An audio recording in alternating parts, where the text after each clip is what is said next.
Continuamos con nuestra agenda en el día de hoy y el tema que nos va a ocupar los siguientes minutos es el panorama internacional, económico y financiero, los riesgos, oportunidades en la gestión patrimonial. Para ello, tenemos un invitado muy especial, precisamente es Juan Luis Arana, que es el vicepresidente senior y jefe del Laboratorio de Inversiones de Banca Internacional de Personas del Citi, con sede en los Estados Unidos, a quien le agradecemos su presencia en esta mañana, en esta apertura, pues precisamente de Expo Finanzas. Pues precisamente Juan Luis va a desarrollar este tema, es el vicepresidente senior precisamente de Citibank. Hoy con nosotros en directo, él está radicado en Miami, es colombiano radicado precisamente en Miami y lo saludamos en esta mañana. Muy buenos días, bienvenido. Bueno, muchas gracias a todos, muy buenos días. Mi nombre es Juan Luis Arana y lidero el Laboratorio de Inversiones de la parte de consumo en Citibank. Específicamente mi unidad desarrolla estrategias de inversión, herramientas y contenido para nuestros clientes y fuerza de ventas. Nuestro mercado es global, tenemos una participación muy importante en mercados emergentes junto con un footprint en el mercado doméstico americano. Antes que nada, le agradezco al equipo por el tiempo que nos han concedido, este foro tan especial. De verdad, la plataforma y el contenido está increíble.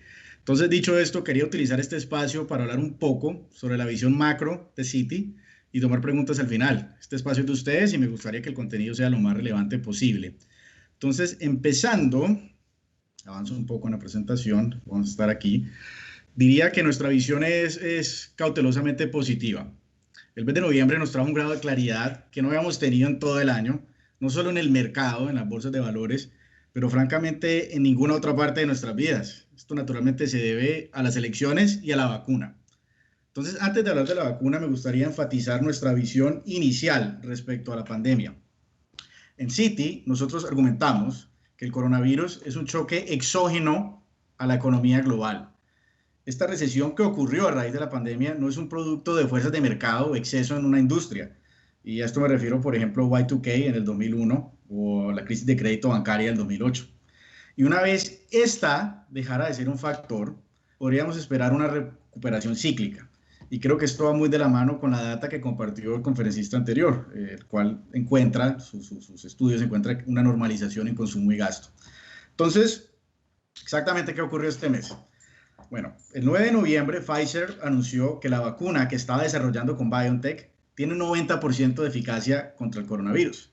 Según la data que brindaban estas compañías, esperábamos que una vacuna estuviera lista para finales de noviembre. Sin embargo, esto ocurrió antes de lo esperado, lo cual es una sorpresa bastante grata para todos, ciertamente para nosotros en Citibank. Esto se logra a través de lo que se conoce como anticuerpos monoclonales. Y esta es la primera vez en la historia que se aprueba uno de estos tratamientos. En las vacunas tradicionales, la persona es inyectada con una versión debilitada o inactiva del virus. Esto, entre comillas, despierta una respuesta inmunológica para reconocer el virus y crear anticuerpos. Estas nuevas vacunas que se están desarrollando ahora intentan adelantar parte del trabajo del sistema inmunológico. Y estos tratamientos monoclonales utilizan parte del virus para indicarle al cuerpo qué tipo de proteínas específicas producir. Esto se salta la necesidad de ser infectado y el tiempo que toma el cuerpo en asimilar el virus y desarrollar su propia respuesta inmunológica. Esto se hizo en un estudio de 44,000 personas, las cuales no reportaron efecto secundario mayor, y 90% de eficacia es bastante eficiente. De hecho, esta mañana Pfizer anunció que es 95% en un estudio final. ¿Por qué menciono esto? El FDA, el Food and Drug Administration, una compañía en la agencia de Estados Unidos que está a cargo de regular todo el tipo de consumo de sustancias para el público, había dicho que estaría dispuesto a aprobar tratamientos que fueran 50% efectivos. Entonces, esto es bastante cercano al mejor caso. También sumo que Regeneron, quien desarrolló el tratamiento que recibió Trump cuando fue infectado, recordemos que Trump también fue infectado de coronavirus alrededor de octubre, también está en proceso de ser aprobado. Moderna esta semana indicó que su tratamiento es 94% efectivo contra el virus. Johnson & Johnson, Eli Lilly, AstraZeneca, Novavax también están desarrollando tratamientos. Hay un total de 9 vacunas o tratamientos que van por una fase avanzada. Recordemos que al principio habían alrededor de 200 ya que estamos en la recta final de tener las mejores a nivel global. Entonces, no quiero tomar mucho tiempo aquí, pero sí hago énfasis en el hecho de que cada vez más estamos más cerca de, quiero decir, resolver, entre comillas, este problema, el problema del coronavirus. Esto es un problema como cualquier otro.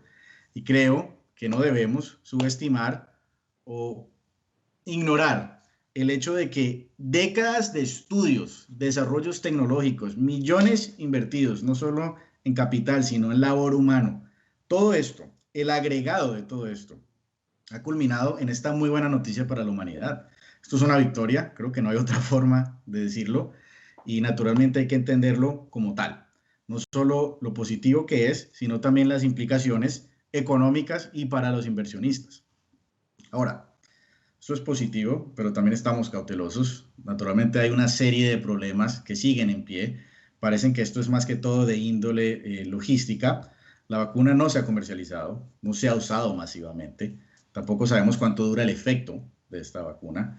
Entonces es importante entender esto y estar informado a raíz de que las noticias se van desarrollando. Pero las noticias, en resumen, las noticias buenas es que tenemos una vacuna y funciona.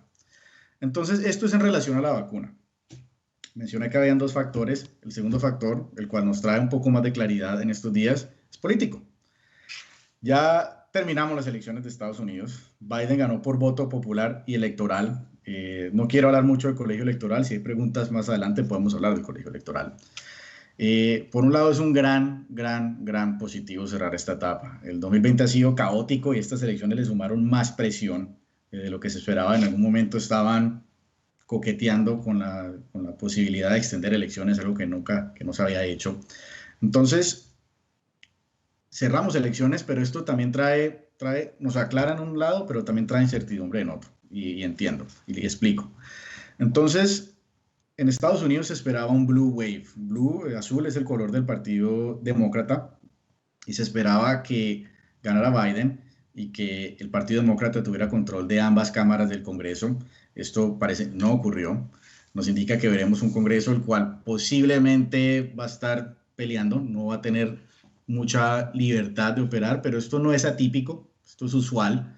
Creo que la métrica era 40% del tiempo el Congreso siempre está dividido y el resultado para la economía o para los mercados también es positivo, no es un factor de riesgo mayor. Ahora, por el lado extranjero, de políticas extranjeras, sí existe un poco más de claridad que por el lado doméstico. Argumentaríamos, nuestra visión es que Biden es de la vieja guardia en términos diplomáticos. Tendremos un marco más estructurado de política extranjera, menos tweets y más diálogo. De hecho, todo lo que ha ocurrido en las charlas desde que ganó Biden suena de un tono bastante conciliatorio, sobre todo las comunicaciones con líderes de estados, de otros estados. Si no me equivoco, el momento que gana Trump, lo primero que hace es entrar en una llamada con el primer ministro de Australia y amenaza poner aranceles. Yo no pretendo ser especialista en relaciones históricas de Australia y Estados Unidos, pero Australia siempre ha sido un socio de Estados Unidos en muchas iniciativas.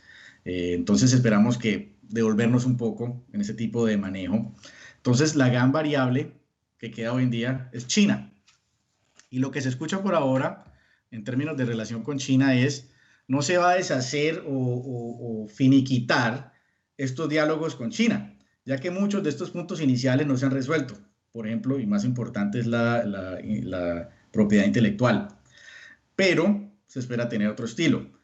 Ahora en estos momentos la política o lo que se espera entre la relación de Estados Unidos y China es que China haga unas compras de bienes, particularmente en agricultura en Estados Unidos, soya.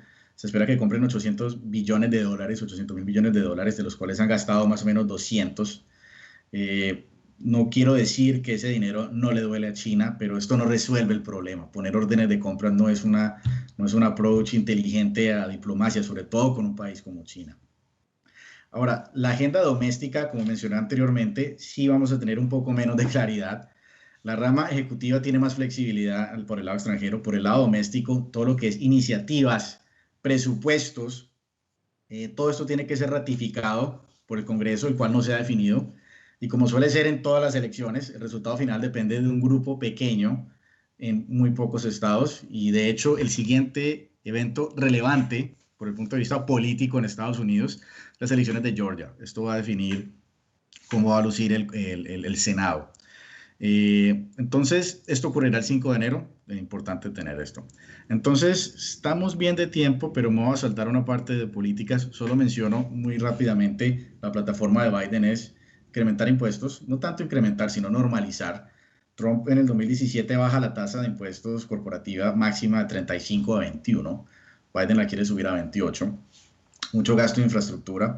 Estados Unidos vio, por ejemplo, aquí en el estado de Florida, todo ese boom de construcción. Por ejemplo, en la parte residencial se vio en 1920 a 1970, en los 70 en adelante es mucho condominio. Si tú miras, por ejemplo, New York, eso es algo que Trump había hecho en su campaña, los aeropuertos están acabados, JFK, La Guardia, si lo comparamos con los aeropuertos que se ven en China o en el sureste de Asia, es totalmente diferente. Entonces esperamos un poco más de gasto fiscal y mucha inversión en energía renovable, lo cual va a tener un impacto en el sector petrolero. Puedo hablar horas del sector petrolero, me gustaría hablar de eso más adelante.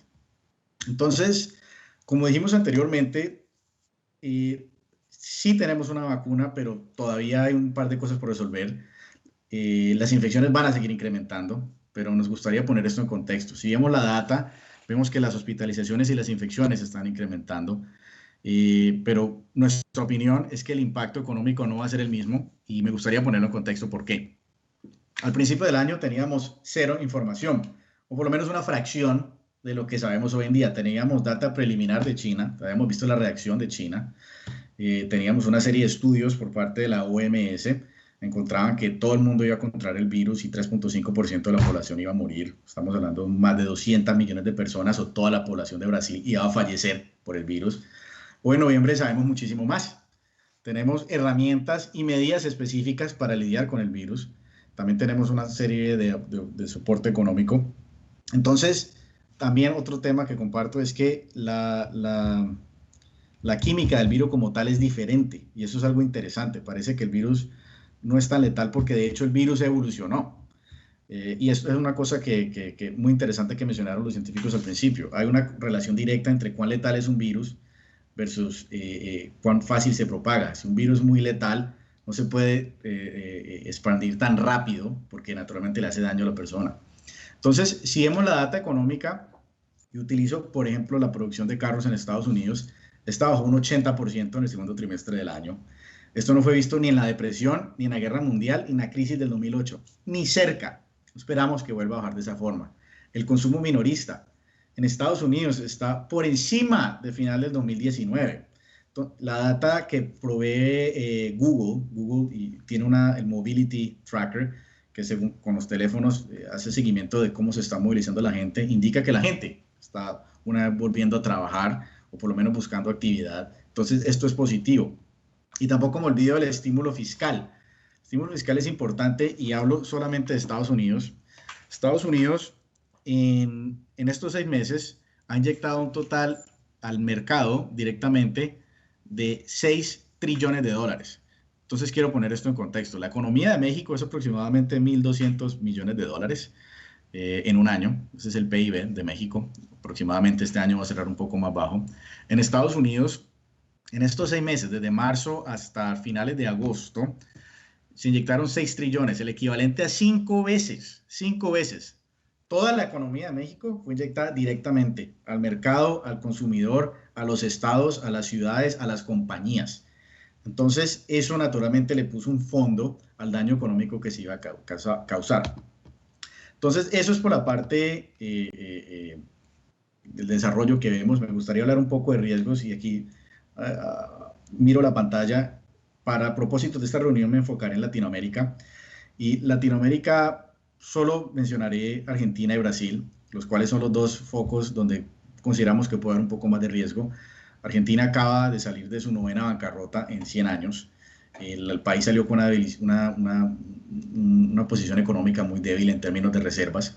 Se ve que la gente está abandonando la moneda. Es posible que Argentina probablemente entre en bancarrota una vez más en los próximos 5 años, ya que esta pandemia no pudo haber ocurrido en peor momento para ellos. Brasil, por su lado, Brasil fue menos ortodoxo a la hora de lidiar con la pandemia. De una u otra forma, la data económica muestra que no fue tan profunda la recesión. Dicho esto, el daño económico se ve en la parte fiscal. La deuda PIB de Brasil es 100% hoy en día, o va a llegar a 100%. Esto es un número que no lo hemos visto en mercados emergentes. No hemos visto países que lleguen a deuda PIB y vuelva a bajar.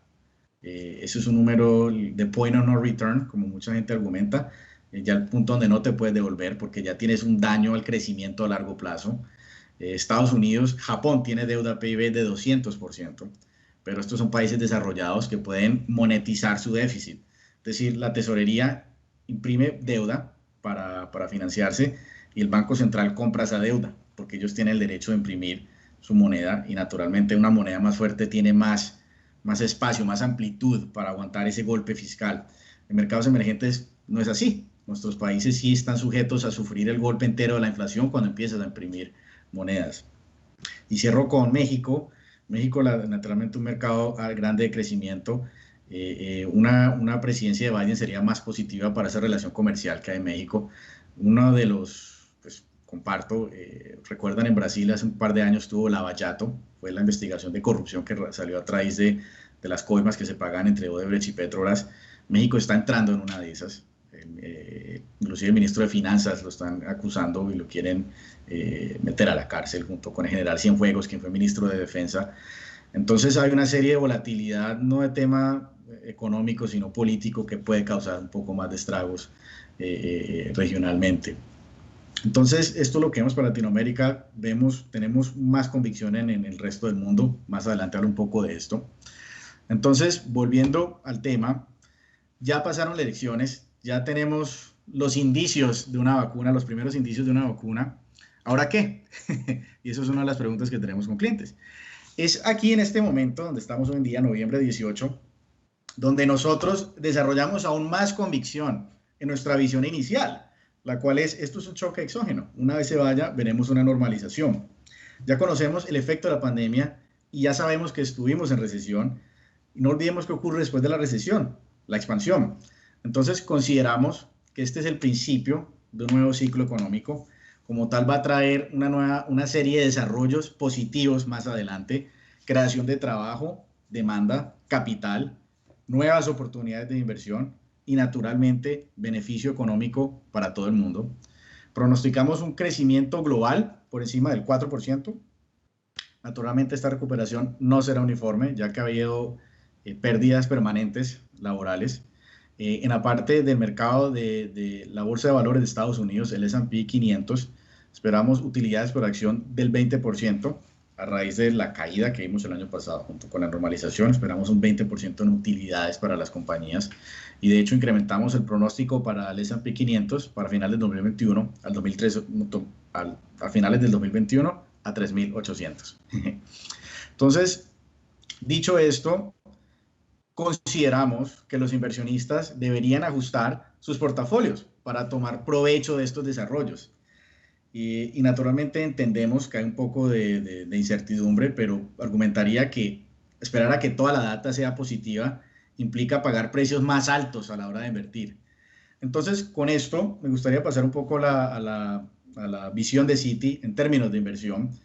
Para eso me gusta utilizar este gráfico que están viendo acá.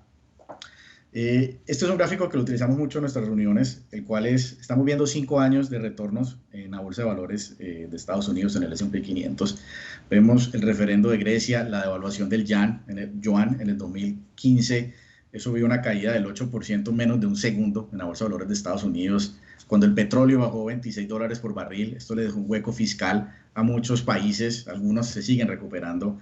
Brexit, junio 24 de 2026, mi cumpleaños, nunca se me olvida. La victoria de Donald Trump, crisis de Corea del Norte, cuando pensábamos que Corea del Norte iba a tirar una bomba atómica. ¿Por qué utilizo esto? Porque siempre hay riesgo, siempre hay una crisis geopolítica, siempre hay una crisis económica, siempre hay un factor que está en juego. Pero no nos olvidemos que la Bolsa de Valores es el agregado de todo ese sector productivo económico, ¿cierto? Todas las ventas, las utilidades, los márgenes, el efectivo, todo ese empuje, todo ese emprendimiento, todo eso está materializado en la bolsa de valores. Y muchos de estos riesgos que a veces preocupa a la gente, de verdad son o no aplican o son irrelevantes para cierto tipo de inversiones.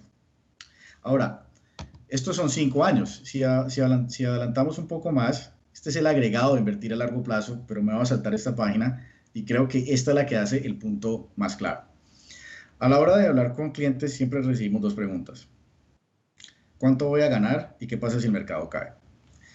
La primera pregunta, para responder esa pregunta ampliamente tendremos que tomar más tiempo que no tenemos hoy día, pero solo diría que en promedio por 100 años el S&P 500 le ha otorgado a los inversionistas entre 7 a 9% anualizado, incluyendo años que caen. Ese es el promedio. Pero la charla tiene que ser un poco más extensa. Es como preguntarle a un negocio, ¿cuál va a ser la utilidad de tu negocio en el 2021? Es exactamente la misma pregunta. No sabemos cuál es, pero sabemos que va a haber crecimiento. Pero si miramos este gráfico, cada barra azul es el retorno de un año calendario. Entonces, del 1 de enero al 31 de diciembre, en 1980 vemos que el S&P devolvió 26%. Y si vemos el círculo azul es la peor caída del año. Entonces, ¿qué es lo que encontramos? Encontramos que la volatilidad existe y es parte del mercado. Y inclusive en los mejores años vamos a tener caídas fuertes. Y si miramos este año, en marzo 23 fue cuando tocamos el bajo. El S&P había transado un bajo de 34% y en lo que va del año estamos positivo alrededor del 11%. Entonces, ¿por qué digo esto? La volatilidad es parte del mercado, siempre va a ser, pero aquellos inversionistas que se mantengan invertidos y tengan su exposición a largo plazo, la historia, 100 años de historia, y estas 100 años de historia no solo dentro de Estados Unidos, sino también a nivel global, nos han demostrado de que estar invertido a largo plazo en acciones es algo muy lucrativo, es algo que es positivo, debería ser parte del planeamiento de retiro de todo el mundo. Simplemente es una de las variables, uno de los secretos, por así llamarlo, peor escondidos de Estados Unidos, el cual es, en Estados Unidos, en Latinoamérica, invertir generalmente se piensa dentro del contexto de deuda, porque tenemos unos mercados, unas bolsas de valores relativamente pequeñas a otros mercados. En Estados Unidos es el opuesto polar, no solo en Estados Unidos, en mercados emergentes. Cuando tú hablas con inversionistas de países desarrollados, ellos simplemente no consideran bonos o no consideran deuda como una parte de la inversión. Bienes raíces más adelante en la vida. Pero generalmente cuando hablas de inversiones, ellos piensan netamente acciones y es algo muy tradicional de Estados Unidos. En Georgia, uno de los regalos muy clásicos de los 70s, de los 60s, 70s, 80s, es cuando un niño nace, les daban acciones de Coca-Cola. Eso también pasa en el noreste de Estados Unidos. A la gente de New York se le daban acciones de Con Ed, que es la compañía de servicios públicos del noreste. Entonces, esto es uno de nuestras, por así llamarlo, iniciativas, pero donde nos enfocamos mucho, darle contexto a la gente. No estamos diciendo que no existe riesgo, pero hay que ponerlo en contexto. Entonces, ya hablando de acciones, ¿qué nos gusta dentro de acciones? Y nos parece que esta es la mejor forma de comunicarlo al inversionista. Aquí en este gráfico ven 3 líneas. La línea azul del medio es el S&P 500, el índice como tal. La línea roja es una canasta de acciones, la cual tiene solo compañías que son defensivas en relación al virus. Tecnología, telecomunicación, consumo básico. Y la línea azul oscura son aquellas compañías que se vieron castigadas por el coronavirus, compañías cíclicas en relación al coronavirus. Energía, consumo discrecional, hotelería, turismo, etc. ¿Y qué encontramos? Pues naturalmente si obligas a toda la población a estar encerrada, estos van a sufrir. Pero cuando ya tienes un tratamiento efectivo, ¿cierto? Ya tienes un plan para salir de la pandemia, salir de la cuarentena, pues lo que esperamos es ver una normalización. Y no estamos diciendo que las acciones de tecnología van a caer, ni más faltaba. Lo que estamos diciendo es que gran parte de ese crecimiento futuro ya no va a ser como antes. Por ejemplo, Zoom está haciendo, leí el otro día, hacía aproximadamente 1 billón de llamadas al mes. 1 billón es equivalente a 10-15% de la población humana.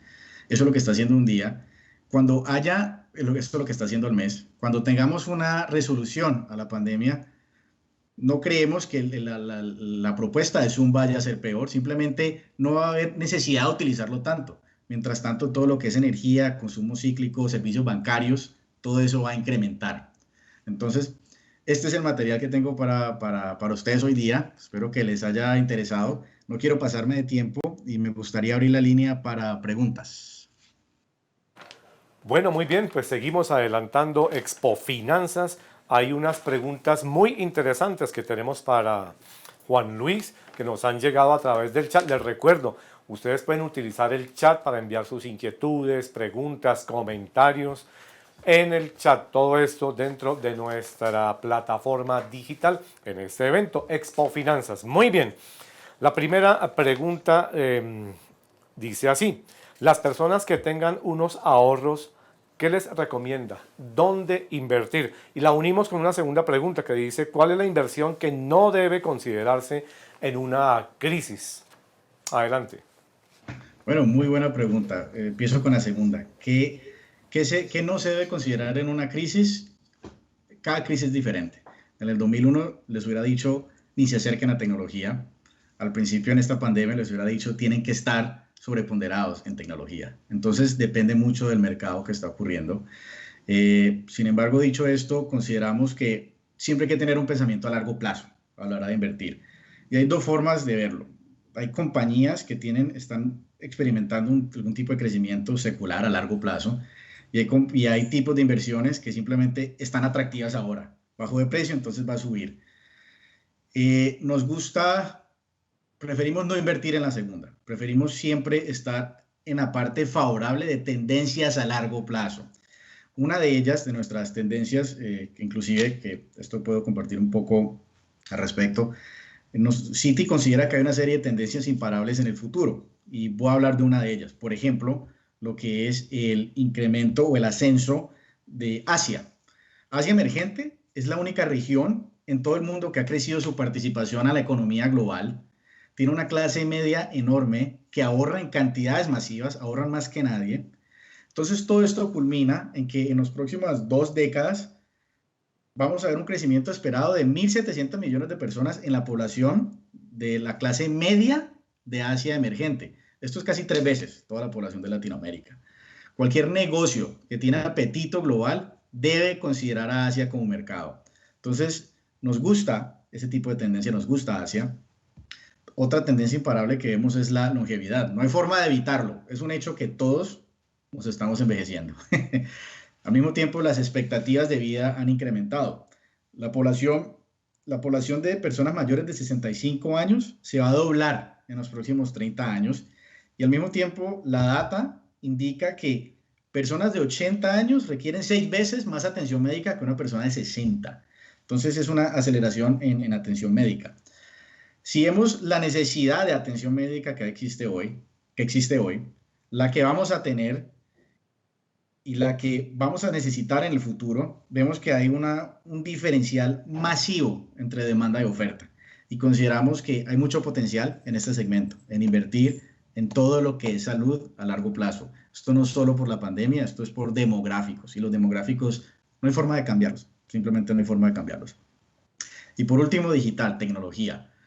No me refiero, naturalmente no estoy diciendo que FANG, ¿cierto? Facebook, Apple, Amazon, Netflix son malas compañías, ni me falta, son compañías muy buenas. Pero creo que argumentaría que es un poco más complejo que eso. Y me refiero al hecho de que hoy en día estamos en otra revolución industrial. Y hago un paréntesis interesante. Por 6.000 años, la forma más rápida en la que nos podíamos movilizar era a caballo. No importa qué imperio o dónde estuvieras, ese era el limitante que había. Hasta que se inventaron el motor, la combustión interna, los ferrocarriles. Y eso creó un crecimiento económico explosivo durante esas décadas en el futuro. Esas revoluciones industriales, nosotros argumentamos que estamos en la cuarta revolución, la cual es todo lo que es inteligencia artificial potencializada por el Internet y por software. Entonces, entendemos que hay gente que le preocupa esto porque la forma que se entiende es que va a haber destrucción de trabajo. Eh, en cada revolución industrial siempre hay una destrucción de trabajo, pero hay una ganancia mayor en industrias nuevas. Entonces, creo que considerar de que esta automatización es algo negativo es un poco simplístico. En la vida real nos damos cuenta que lo que ocurre siempre es un camino medio de lo que los pronósticos que la gente espera. Entonces tenemos mucha convicción en ese segmento también, todo lo que es inteligencia artificial, fintech, ciberseguridad. Estos son factores donde vemos mucha oportunidad a largo plazo. Y a corto plazo simplemente mencionaría que compañías donde segmentos que se vieron altamente castigados por la pandemia, como lo es hotelería y turismo, energía, industriales, vemos también valor como un punto de entrada en estos momentos. Entonces pensamos corto plazo y largo plazo. Donde no vemos valor actualmente, no por nada malo, simplemente por el esquema de tasas, es la renta fija. Consideramos que estar invertido, estamos en la primera etapa de un ciclo económico, hay que tener una sobreponderación a acciones, primero, y segundo, las tasas están bajas a nivel global y el inversionista cae en la trampa de que busca renta, pero como la rentabilidad más baja, compra más renta fija y no tiene espacio para tener acciones o crecimiento en otro tipo de industria. Entonces, consideramos acciones, emergente, salud y tecnología. Muy bien, Juan Luis, interesante respuesta. Hay otra pregunta, vamos a remitirnos a Latinoamérica. ¿Qué países considera usted van a sufrir menos con la crisis y cuáles van a ser los más afectados, Juan Luis? Sí, cómo no, buena pregunta. Pues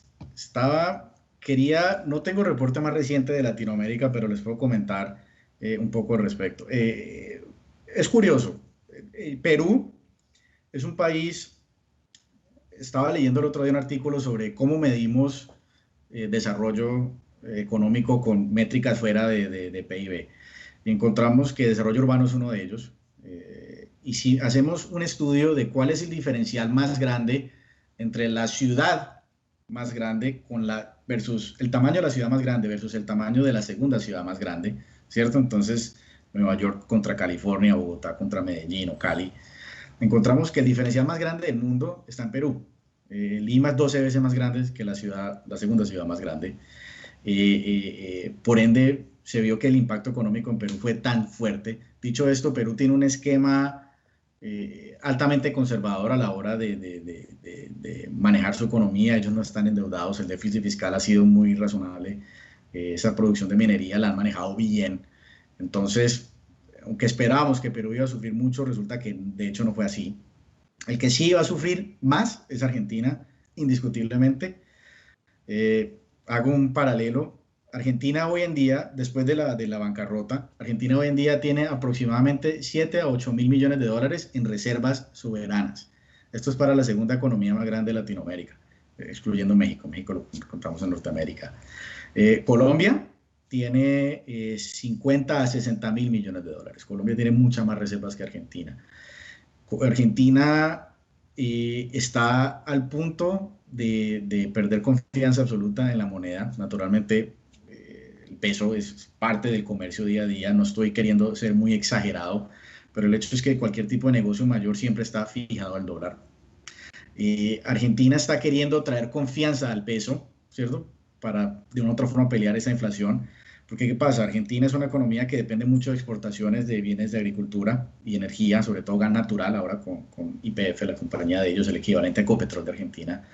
La caída de petróleo negativo para exportaciones. En el último año de Macri tuvieron una sequía horrible que destruyó el flujo de dólares a la nación. Y como este es un país que importa mucho, vio un evento de inflación porque tenían que utilizar más pesos para importar esos bienes que venían del exterior. Argentina vio un choque inflacionario y es el opuesto que estamos viendo en Colombia. En Colombia la inflación ha estado relativamente estable. Estamos en recesión, pero con inflación estable. En Argentina están en recesión profunda y con hiperinflación, lo cual aprieta al consumidor de una forma terrible. Al mismo tiempo, esas reservas tan bajas nos indica que Argentina no tiene espacio para manobrar iniciativas para crecer la economía y al mismo tiempo esta administración nueva no ha hecho un esquema creíble fiscal, ¿cierto? Ellos siempre tienen un presupuesto estructural. Entonces, ¿cómo vas a traer confianza a la moneda si la estás devaluando en tu día a día? Entonces, no vemos una trayectoria fiscal estable para Argentina. corto, mediano, largo plazo y nos preocupa y es posible que vean otro evento de insolvencia.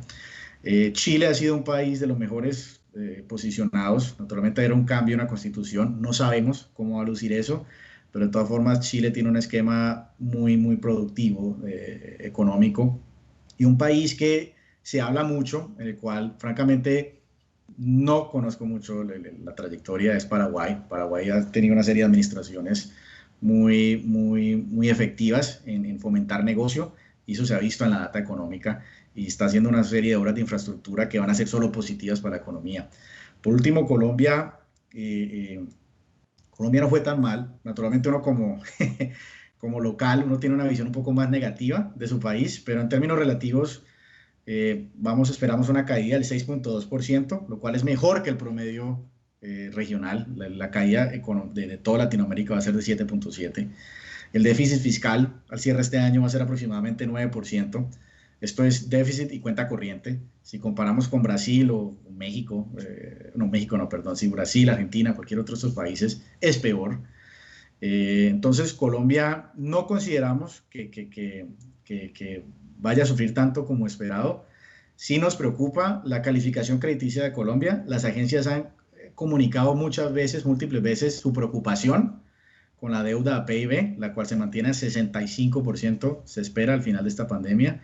El otro año, sea quien sea el presidente, sea como sea, van a tener que mirar para la izquierda y para la derecha. Tienen que crecer la economía, pero no pueden permitir que se les dañe el presupuesto y se les dañe la deuda PIB, porque Colombia está muy cerca a perder la calificación de crédito, lo cual nos subiría el costo de financiamiento, y eso es algo que simplemente no podemos tener en estos momentos.